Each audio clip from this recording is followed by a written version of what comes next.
Salam saudaraku, hari ini saya ingin menceritakan kisah seorang yang sangat luar biasa.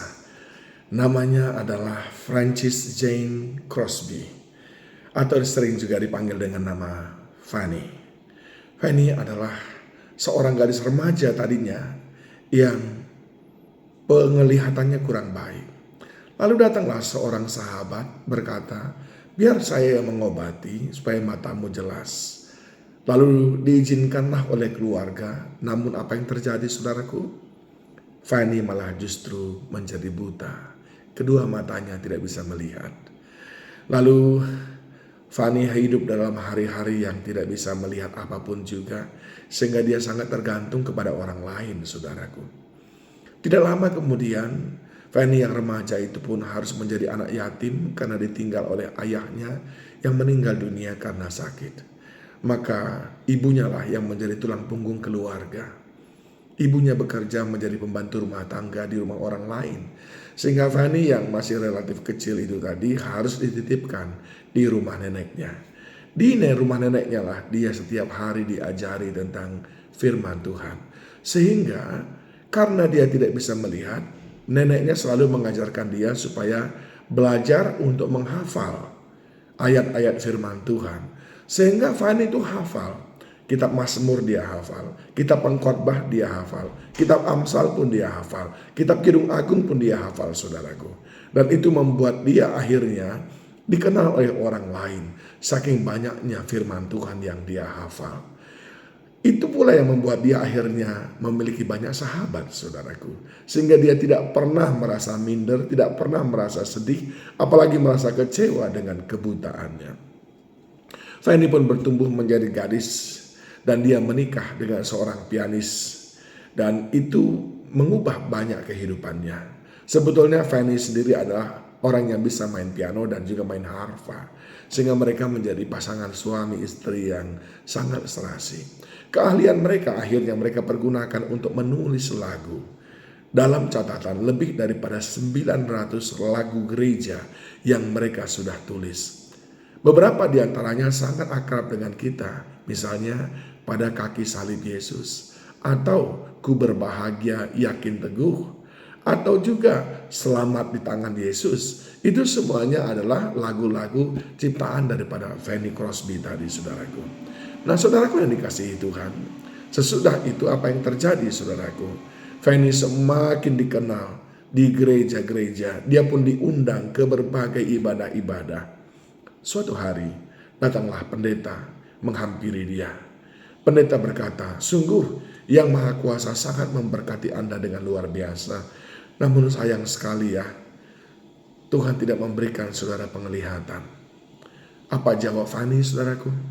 Dia langsung menjawab seperti ini, "Jika aku bisa dilahirkan lagi, maka aku akan mengajukan permintaan agar aku dilahirkan dalam keadaan buta.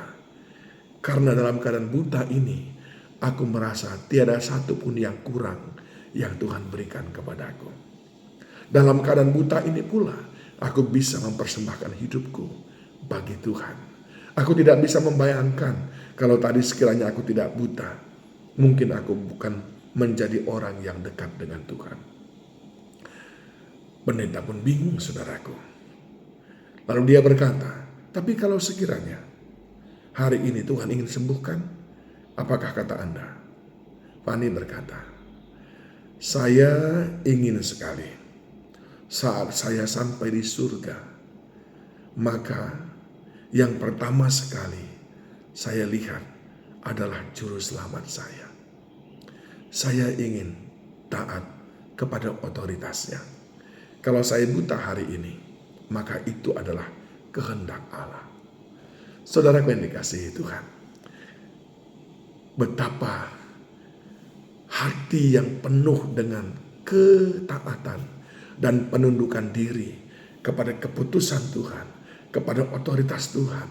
Tentu saja Tuhan sanggup mencelikkan mata Fanny menjadi orang yang bisa melihat. Tapi Tuhan tidak menginginkan itu. Karena Tuhan ingin Fanny bisa berkarya, memberkati gereja, hidupnya menjadi berkat, bahkan sampai dengan saat ini. Dalam kesulitan, dalam kelemahan, dalam kekurangan, kita cenderung untuk mencari cara keluar daripada keadaan itu. Padahal sering sekali Tuhan menjadikan keadaan itu untuk melihat apakah kita taat pada otoritasnya atau tidak. Hal yang sama pernah dipertanyakan oleh saudara-saudara Yusuf di dalam kitab Kejadian 50 ayat 20. Yusuf berkata, memang kamu telah mereka-rekakan yang jahat terhadapku, tapi Allah telah mereka-rekakannya untuk kebaikan, dengan maksud melakukan seperti yang terjadi sekarang ini, yaitu memelihara hidup suatu bangsa yang besar. Fani bukan secara kebetulan tidak bisa melihat, tapi maksud Tuhan untuk melahirkan seorang penulis himne, lagu-lagu yang berkualitas untuk selanjutnya dipakai oleh umat Tuhan memuji Tuhan. Saya tidak tahu berapa banyak orang yang sudah mengalami perjumpaan dengan Tuhan ketika melantunkan lagu selamat di tangan Yesus, ketika mendengar lagu di bawah kaki salib Yesus, ketika menyanyikan lagu ku berbahagia yakin teguh. Saya tidak tahu berapa banyak orang yang sudah dimotivasi dan menemukan kembali harapan di dalam Tuhan. Taat pada otoritas Allah memang sering sekali tidak mudah ketika keadaan yang kita inginkan, keadaan yang terjadi tidak seperti yang kita inginkan. Tapi Fani mengajarkan kepada kita, dalam segala hal, biarlah Allah turut bekerja untuk mendatangkan kebaikan. Oleh sebab itu, dalam segala hal, biarlah kita tunduk pada otoritas Tuhan. Tuhan Yesus memberkati kita semuanya.